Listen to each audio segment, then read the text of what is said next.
अस्सलाम वालेकुम, this is Anila Shahzad with global in 5 minutes. Ukraine की वॉर को ऐसा लगता है कि जो हमारा मेन स्ट्रीम मीडिया है वो तो भुला ही बैठा है, बिकॉज जब से इसराइल और गाज़ा के बीच में बहुत ही हौलनाक किस्म का कॉन्फ्लिक्ट शुरू हुआ है, 2 हफ्ते से ज़्यादा उसको हो गया। तब से बहुत कम आप खबर सुन रहे हो यूक्रेन के बारे में, लेकिन यूक्रेन के जो लोग हैं, मिलियंस की तादाद में वो लोग हैं जो कि इस वक्त सफ़र कर रहे हैं, जिनका मुल्क इस वक्त तबाही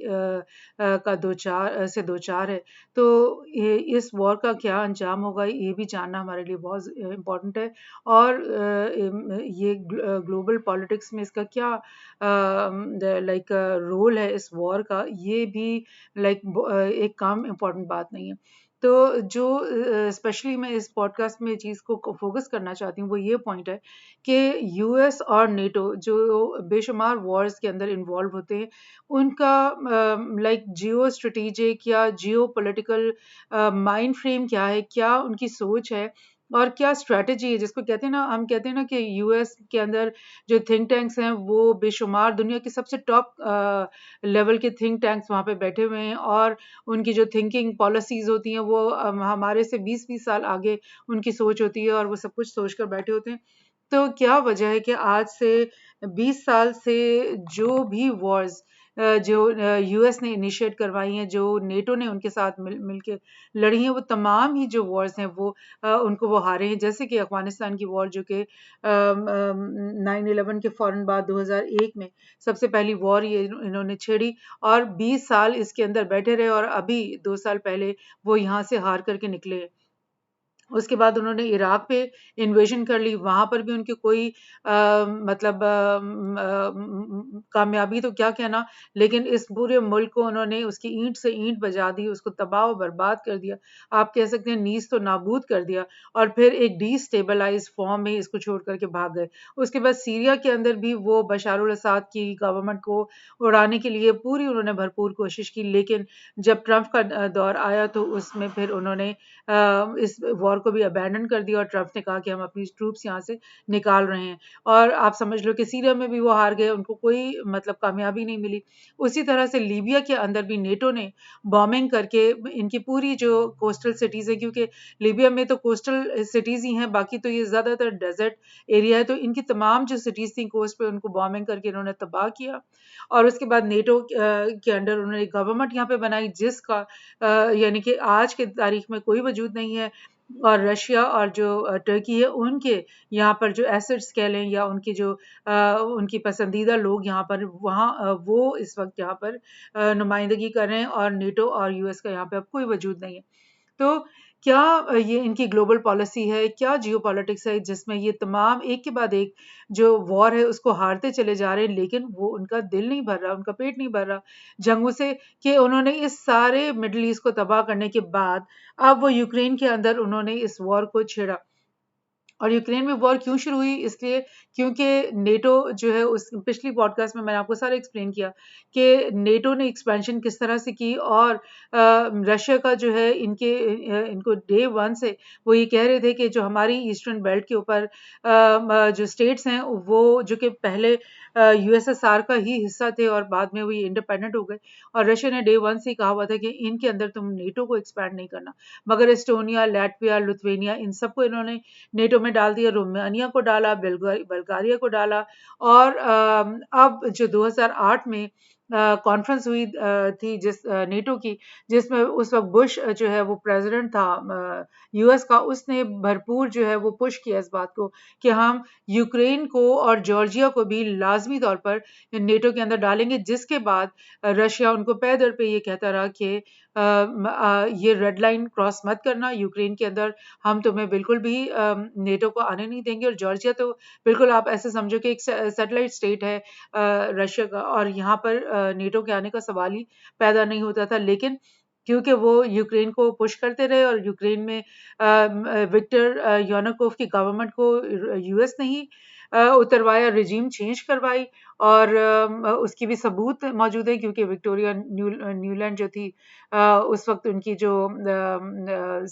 वो स्टेट की सेक्रेटरी थी, किसी और उहदे पे थी गालिबन, उसकी टेप पकड़ी गई थी जिसमें उसने कहा था कि हम विक्टर यानुकोव को उतारेंगे और ज़ेलेंस्की को जो हुकूमत पे लेकर आएंगे। सो ये रिजीम चेंज करवाने के बाद, ज़ेलेंस्की को लाने के बाद, ज़ेलेंस्की ने डे 1 से ही कहना शुरू कर दिया कि हमने नेटो में जाना है, हमने यूरोपियन यूनियन में जाना है, और उसकी वजह से रशिया ने इनके ऊपर हमला कर दिया। तो अब 2 ढाई साल हो गए इस वॉर को, और रशिया ने काफ़ी इनकी इस मुल्क के अंदर तबाही मचा दी है। यूक्रेन का बारे में यही खबरें आ रही हैं कि इनको जो भी वेपन्स दिए गए वो सब सेकंड ग्रेड के थे, यूज्ड थे, और वो ऐसे वेपन्स नहीं थे कि रशिया की एडवांस टेक्नोलॉजी से वो उनका मुकाबला कर सकते। लिहाजा इनको पे दर पे जो है वॉर में जो है वो सिपकी हो रही है, और ये नहीं जीत सकेंगे। और अभी यूक्रेन के मामला ठंडा हो नहीं पाया था, और इनके बीच में कोई सीज फायर, कोई एग्रीमेंट हो नहीं पाई थी कि यहाँ पे गाजा और इसराइल की वॉर शुरू हो चुकी है। और यहाँ पर ये वॉर शुरू होने के बाद बाइडेन ने यहाँ का दौरा भी किया, और दौरे के बाद जब ये वापस बाइडेन पहुंचा है यूएस में, तो उसने कांग्रेस में स्पीच करते हुए कहा है कि हमें जो है 105 बिलियन डॉलर्स और दो, क्योंकि हमने यूक्रेन और इसराइल दोनों की वॉर्स को जो है ना फंड करना है। तो अब आप ये सोचो कि यूक्रेन की वॉर में इससे पहले जितनी भी बिलियंस ऑफ डॉलर्स की फंडिंग हुई है, वो सब तो बेकार चली गई, क्योंकि उनको तो सेकंड ग्रेड के वहाँ पे वेपन्स मिले, बहुत कम वेपन्स मिले, और वो ज़ेलेंस्की जो है कुछ पैसा अपनी जेब में डालता रहा, कुछ इनके वॉर हॉक्स जो है वो अपनी जेब में डालते रहे, और इन द एंड यूक्रेन के पास कोई भी खातिर ख्वाह ना वेपन्स पहुंचे, ना ही वहाँ पे फंडिंग पहुंची। तो अब 105 बिलियन डॉलर्स दोबारा से बाइडेन क्यों मांग रहा है? और आप देख रहे हो कि ये जो छोटा सा गाजा को तबाह करने के लिए, और जो इसराइल की फंड के लिए, क्या 100 बिलियन डॉलर्स उसको चाहिए कि वो 100 बिलियन डॉलर इसराइल को देगा कि वो गाजा को तबाह करे? तो ये अजीब सी बात लग रही है, कुछ समझ में इस बात की नहीं आ रही। बहरहाल ये इनकी बारे में पहले भी वेस्टर्न एनालिस्ट ही बहुत दफ़ा ये कहते हैं कि ये जो भी वॉर्स इग्नाइट करते हैं, तो ये पैसा बिलियंस ऑफ डॉलर्स कर्जा लेते हैं ट्रेजरी से और फेडरल रिजर्व से, और वो सब इनकी जेबों में जाता है, और तमाम एक के बाद एक वॉर जो है वो तो सारी वो हारते जाते हैं। तो इस दफ़ा भी कांग्रेस ने कहा कि पहले ये बताओ कि इससे पहले जो बिलियंस ऑफ डॉलर्स तुमने लिए वो खर्च कहाँ हुए, इसका हिसाब पहले हमें दो, फिर हम तुम्हें नई पैसों की अप्रूवल देंगे। तो ऐसा लगता है कि यूएस भी अब मजीद जो है वो नहीं कर सकेगा इनकी फंडिंग। लेकिन उसके अलावा मैं आपको बताऊं कि पूरे यूरोप में भी जो है जो यूक्रेन की वॉर से इनका दिल उठ गया है। पोलैंड और स्लोवाकिया, ये दोनों कंट्रीज जो कि पहले बहुत ज्यादा शोर डाल रहे थे यूक्रेन के हक में, बयानात देते थे दिन रात, वो अब खामोश हो गए, क्योंकि दोनों के अंदर जो इलेक्शंस हुए हैं उनमें प्रो रशियन या प्रो राइट विंग गवर्नमेंट्स जो हैं वो पावर में आ गई, और आते साथ ही उन्होंने यूक्रेन के बारे में बातचीत करना ही छोड़ दी है। मैं आपको इसकी न्यूज़ फॉलो करवाती हूँ। ये एक आर्टिकल है कि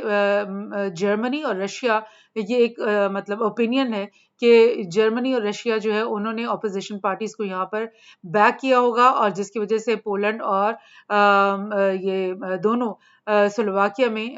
जो है ये वाली पार्टीज जो है जीत गई हैं। एक और न्यूज़ में दिखा रही हूँ, Slovakia shift and elections in Poland dampen support for Ukraine, यानी कि दोनों के मुल्कों के इलेक्शंस की वजह से यूक्रेन के लिए जो सपोर्ट है वो कम हो गई है, डैम्पन हो गई है, और बैठ गई है, मतलब अब नहीं वो करेंगे सपोर्ट। और ये मैं आपको बताऊं कि number of European states appear to be having change of heart, opting for now to now prioritize domestic issues के उनके दिल उठ गए। वो कह रहे हैं कि हम अपने डोमेस्टिक इश्यूज को ठीक करेंगे, हम यूक्रेन के लिए अपनी सारी फंडिंग, सारे इक्विपमेंट्स देते हैं, जबकि सबको पता है कि ग्लोबल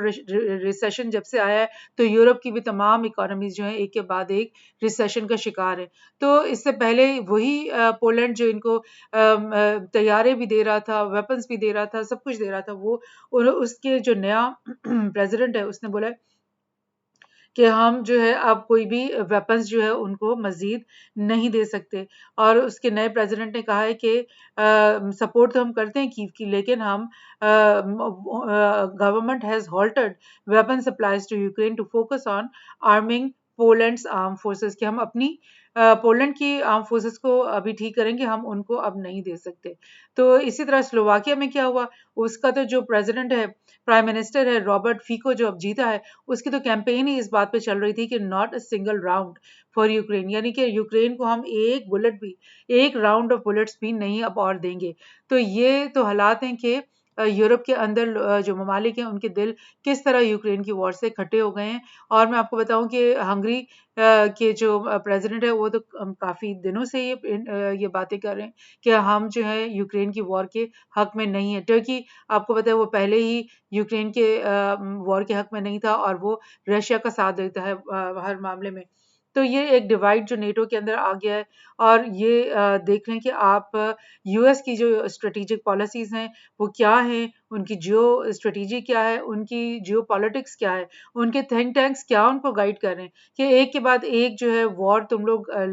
शुरू करो, इग्नाइट करो और उसके बाद उसको अबैंडन करके भाग जाओ और उसके बाद वो मुल्क तबाह बर्बाद हो जाए। उसके अंदर ना कोई डेमोक्रेसी, आते तो इस बात से हैं कि जी डेमोक्रेसी लेकर आने, मगर वो बाद में वहाँ पर मलबे के ढेर के अलावा और लाशों के अलावा कुछ भी छोड़कर नहीं जाते। तो यही हाल क्या वो गाज़ा में और इज़राइल में भी करेंगे, यही हाल उन्होंने यूक्रेन में भी किया, यही लिबिया, इराक, सीरिया और अफ़गानिस्तान में हमने देखा है। और मैं आपको बताऊँ कि अभी उनका दिल इससे भी नहीं भरेगा। और ताइवान के बारे में मैं आपको बता दूँ कि उसको मज़ीद वेपन्स वो ये जुलाई की न्यूज़ मैं आपसे शेयर कर रही हूँ कि $345 मिलियन की वेपन्स पैकेज उन्होंने अप्रूव किया जुलाई में इसी साल। और ये मैं आपको अगस्त की न्यूज़ बता रही हूँ कि US approves new 500 million arm sale to Taiwan as tension from China intensify. तो ये तो इनकी कारस्तानी है कि अब वो अब ये गाजा का कॉन्फ्लिक्ट खत्म होने नहीं पाएगा कि ये चाइना के साथ भी कोई ना कोई पंगा ले रहे होंगे और ताइवान को ये इतनी ज़्यादा वेपन्स के साथ अंबार लगाने लगे कि वहाँ पर ऑटोमेटिकली चाइना को वहाँ पर मतलब एक एक्सप्लोजन होगा, ताइवान वहाँ पे कोई हरकत करेगा, चाइना कुछ हरकत करेगा और वहाँ पे भी एक वॉर शुरू हो जाएगा। लेकिन होगा क्या कि जिस तरह से रशिया जो है वो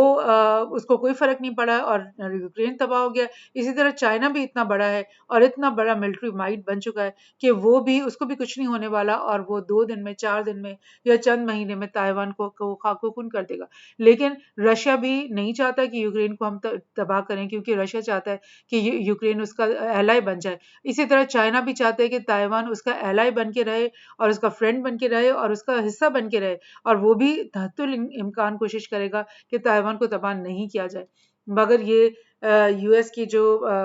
जियो स्ट्रेटेजिक पॉलिसीज़ हैं, जो इनकी फॉरेन पॉलिसी है, लाइक इसके ऊपर गौर करना चाहिए कि ये मतलब साइकोपाथ हैं, ये क्या हैं? ये क्या इनकी